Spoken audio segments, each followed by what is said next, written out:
নমস্কার, বেখেয়ালি রান্নাবান্নার শুভাকাঙ্ক্ষীরা, আমার এই ছোট্ট প্রয়াসে তোমাদের সকলকে স্বাগত। আজকে তোমাদের কাছে নিয়ে এসেছি আরও একটি নতুন রান্না, মুড়ির ইডলি। প্রথমে আমি মুড়িটাকে মিক্সিতে দিয়ে বেটে নেব। এখানে 4 কাপের 2 কাপ মুড়ি দেওয়া আছে।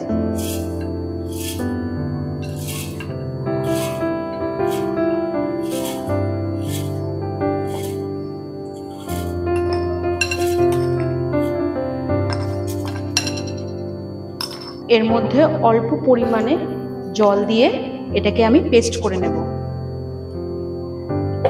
মুড়িটা পেস্ট করা হয়েছে, এবার আমি এই পেস্টটা একটা বাটিতে ঢেলে নেব।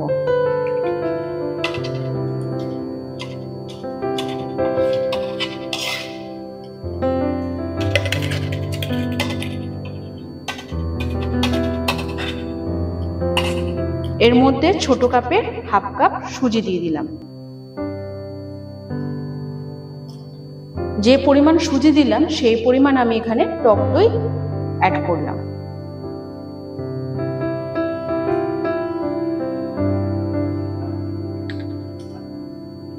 সামান্য একটু নুন দিলাম, মুড়িতে তো একটু নুন থাকে তাই অল্প পরিমাণে নুনটা দিলাম।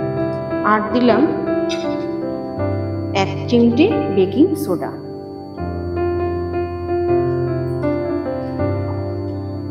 এবার এটাকে আমি ভালো করে মিশিয়ে নেব।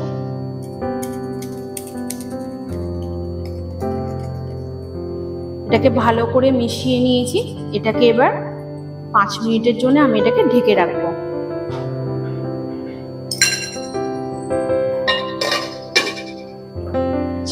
ইডলিটা 5 মিনিটের জন্য ওটাকে রেখে দিলাম ঢাকা দিয়ে। আমি এবার ইডলির চাটনিটা রেডি করে নেব। প্রথমে এর মধ্যে দিয়ে দেবো অল্প একটু রিফাইন তেল।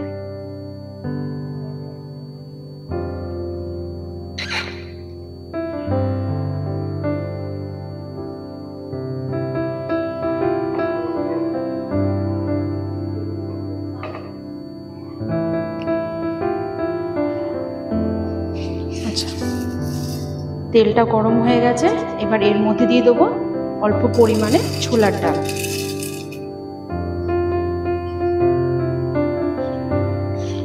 আর দিয়ে দেবো চিনেবাদাম।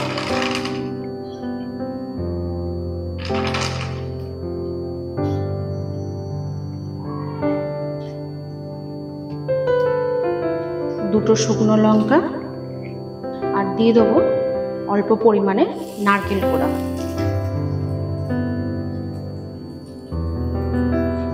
এবার এটাকে একটু ভালো করে ভেজে নেব।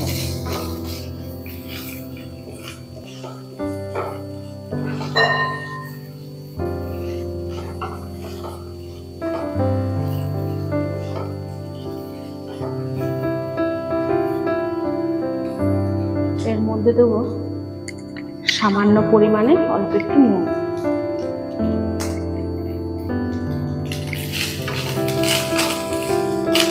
বেশি ভাজার দরকার নেই, তাহলে নারকেলের গন্ধটা চলে যাবে। অল্প ভাজলেই হবে। এটা ভাজা হয়ে গেছে, এবার এটাকে আমি নাবিয়ে নেব। নাবিয়ে নিয়ে ঠান্ডা করে এটাকে আমি পেস্ট বানিয়ে নেব। এরপরে আমি এবার ইডলি মেকারে তেল মাখিয়ে নেব।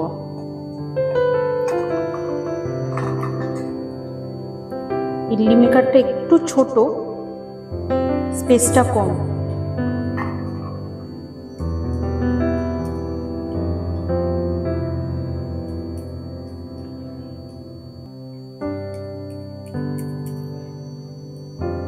এবার আমি অল্প করে আস্তে আস্তে ব্যাটারটা দিয়ে দেবো।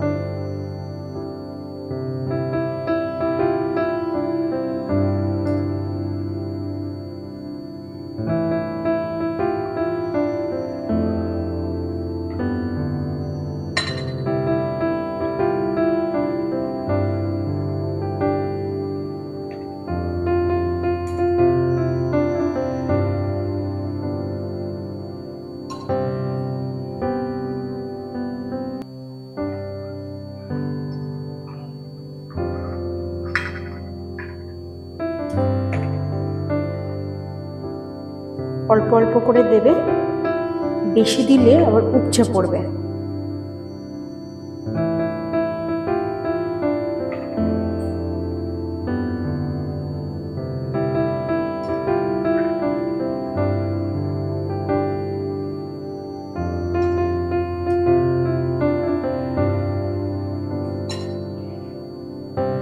এবার এটাকে আমি আটকে দেবো।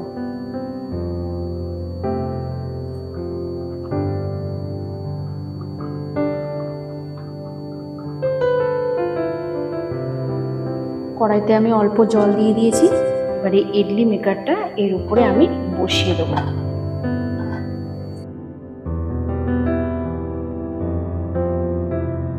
ঢাকা দিয়ে দিলাম। এইভাবে আমি লো ফ্লেমে এটাকে 30 মিনিট রেখে দেব। যে নারকেল বাদামের চাটনিটা করেছিলাম, পেস্ট করে নিয়েছি, সেটা বাটিতে এবার ঢেলে দিলাম।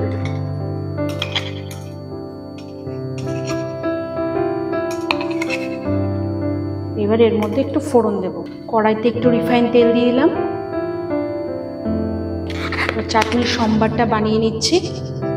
আচ্ছা, এরপরে এর মধ্যে দিয়ে দেবো কালো সর্ষে,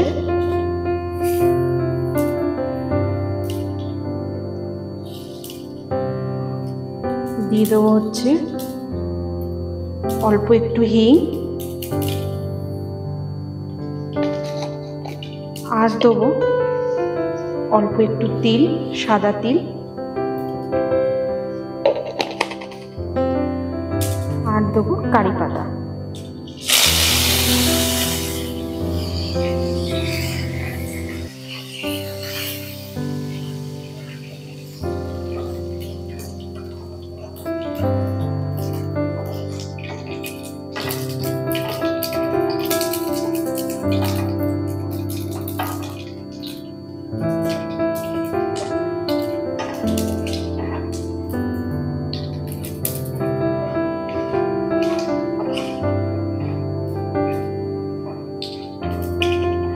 ফোড়নটা হয়ে গেছে, চাটনিটার উপরে আমি এটাকে ঢেলে দেবো।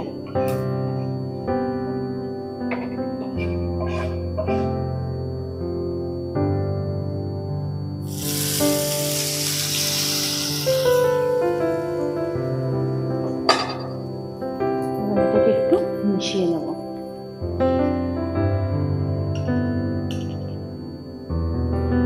ঢাকনাটা তুলে নিলাম। 30 মিনিটের জন্য এটাকে ঢেকে রেখেছিলাম।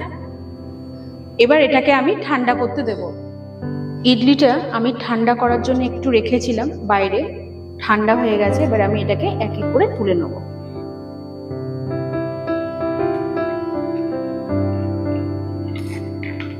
এটা এরকম পাতলা হয়েছে কারণ এটার স্পেসটা খুব কম, তো তাই জন্য।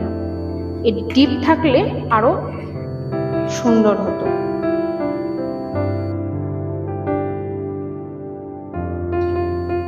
এবার ইডলির চাটনিটা এই বাটির মধ্যে দিয়ে দেবো।